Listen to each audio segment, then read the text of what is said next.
Good morning. Thank you, Program Director, SG, Lieutenant General Mapaha, Deputy SG, Major General Ndlovu, Chief Director, Health Force Prep, Major General Smelani, Chief Director, Health Force Support, Major General Skwasana, SAMS Command Council, officers, warrant officers, NCOs, esteemed guests, ladies and gentlemen, thank you so much for your time and for this great opportunity.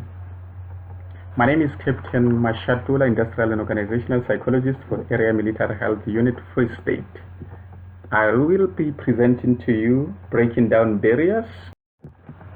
We will be looking at the factors influencing South African military personnel's use of employee assistance program service interventions at primary health level of care.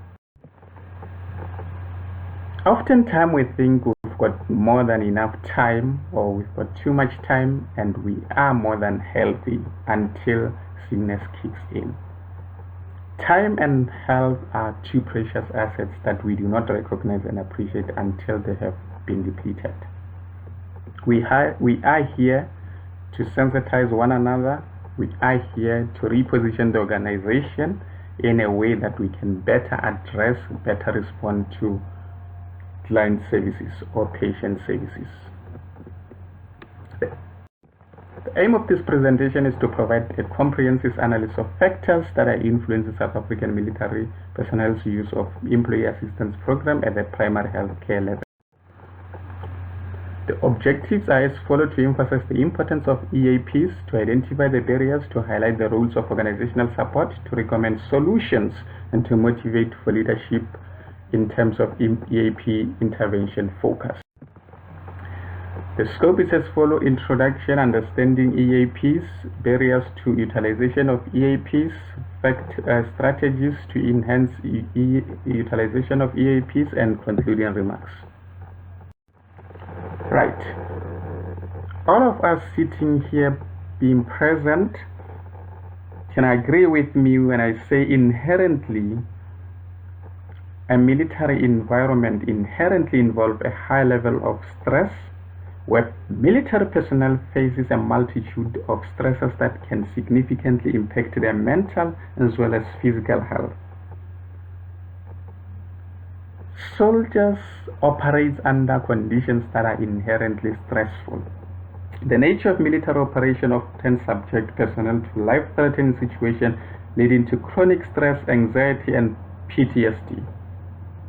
The South African military involvement in peacekeeping missions and domestic security operations further exacerbate the stress level. These experiences multitudes of stressors necessitate focus on the use of EAPs and the importance of EAPs for military personnel. The importance of military personnel is crucial for the organizational success.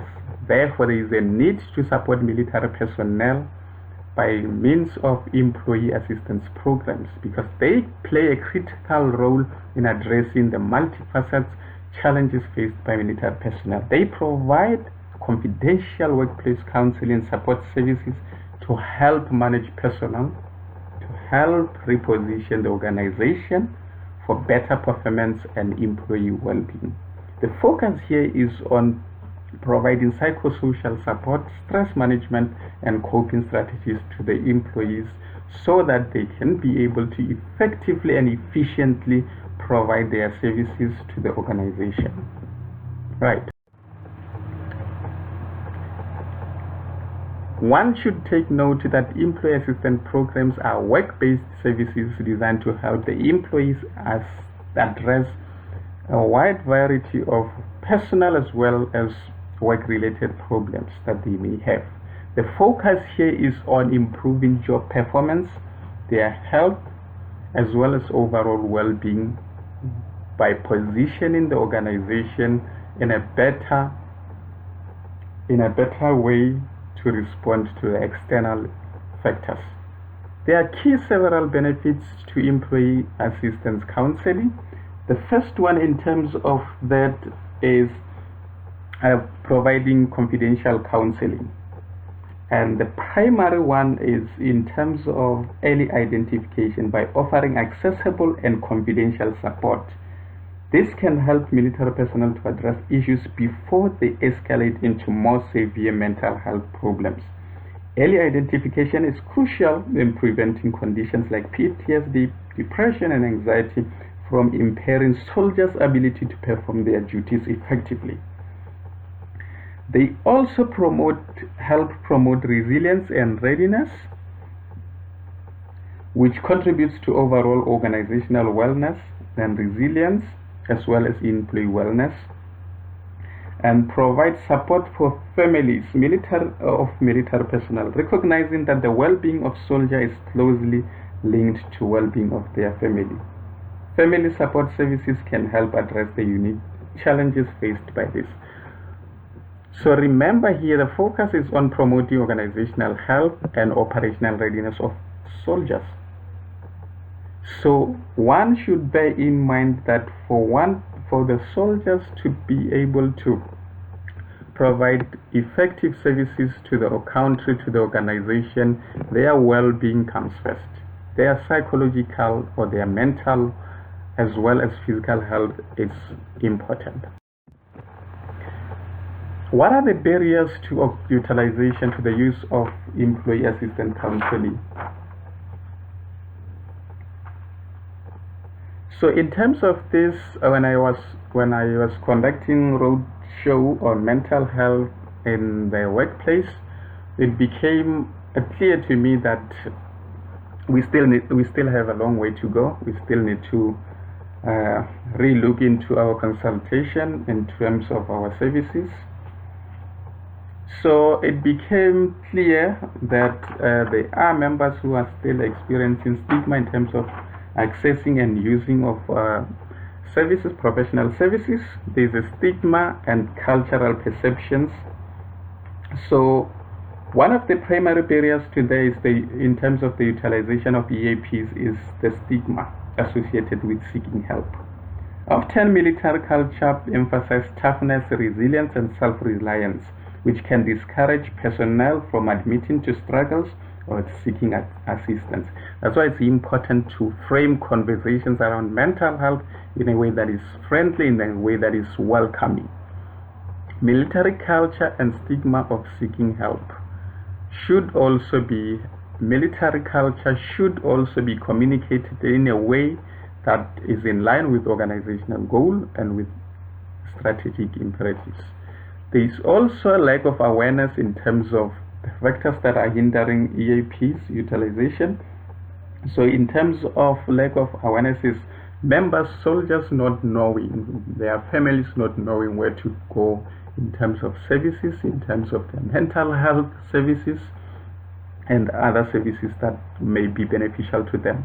Remember, lack of knowledge about EAP services result in situations where employees bottle things up, employees do not come forth, compromises their health, compromises their mental health also at the expense of I don't know, or I don't want to come forth. There are also confidential concerns which can also be a potential negative impact to the use of EAPs, where employees indicate that sometimes having to use this type of services, it can have a negative impact on career progressions. So one will say it serves as a deterrent. Then they are perceived as being by their superiors, by their managers, supervisors, as being weak, as struggling, therefore affecting their promotion or job assignments or deployments. So also there is a fear of confidentiality breaches preventing them from seeking help. So accessibility and availability to services also came up as a factor that is affecting the use of EAPs, where members that are employed in remote or conflict regions may find it difficult to access these services due to geographical limitations or logistical constraints. So it is important as a healthcare practitioner to extend your services. We call it, from organizational perspective, employee organization organizational citizenship behavior. So going beyond to provide services, it's about passion, being passionate about what you're providing.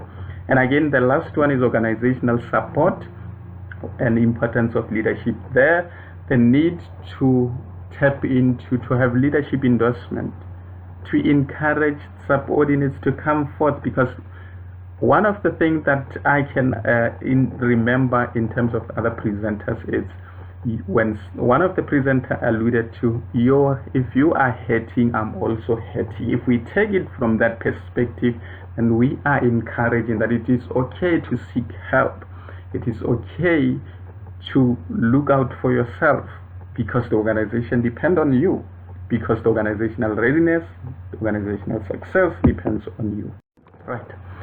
One thing that we can use to enhance barriers to utilization of EAPs is to destigmatize mental health support, frame conversation around mental health in a friendly way, in a conducive way, create a culture that normalizes seeking help, increase awareness in terms of education, and also effectively communicating our services so that employees and their families can be able to know which services are available and how they can access that.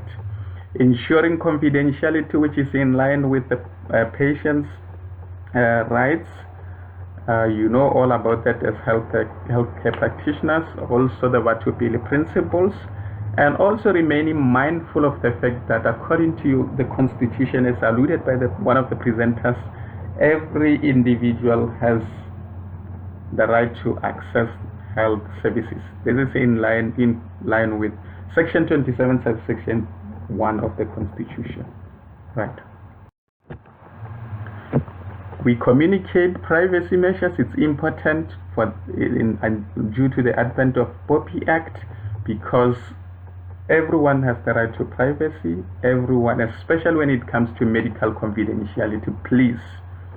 So the other thing is to improve accessibility. I indicated in terms of marketing our services and being visible, enhancing services available within primary healthcare settings, organizational leadership endorsement, and training leaders for early identification and referrals. Right. The main focus here is on employee well-being profile, because the success and the readiness of the organization depends on a profile, a salutogenic profile of a thriving soldier. So we need to reposition our consultation model in a way that we are not looking at the individual per se, but we are looking at the profile that the organization needs to move forward. So the focus should be on assessing for 10 problems in 10 domains.